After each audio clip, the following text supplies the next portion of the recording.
These are 5 apps that you need as a beginner creator in 2025. Our first app has to be VN. It's my second love. VN is like CapCut's cool cousin. It is beginner friendly, no watermark, smooth edit. This zooming in and zooming out effect, you can do it without keyframe. I discovered VN towards the end of last year, and 90% of my videos currently are done with VN. Next on our list is Canva.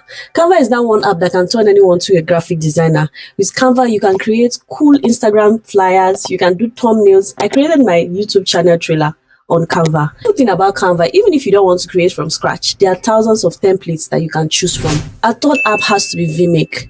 Most captions on apps now are pro features, but you see with Vmake, you can have beautiful captions. All you have to do is just take your video to Vmake, choose the kind of edits for your caption. You can have text behind you, whatever you want, just choose it on Vmake. The beautiful thing about Vmake is, you know those pauses in between your video that you're not saying anything? Vmake will edit those parts out for you. Very simple. If you're looking for an app to remove backgrounds on your pictures, then you need Photoroom. With Photoroom, one click and the background changes. And my personal favorite for this year, LensBuddy. I discovered LensBuddy this year.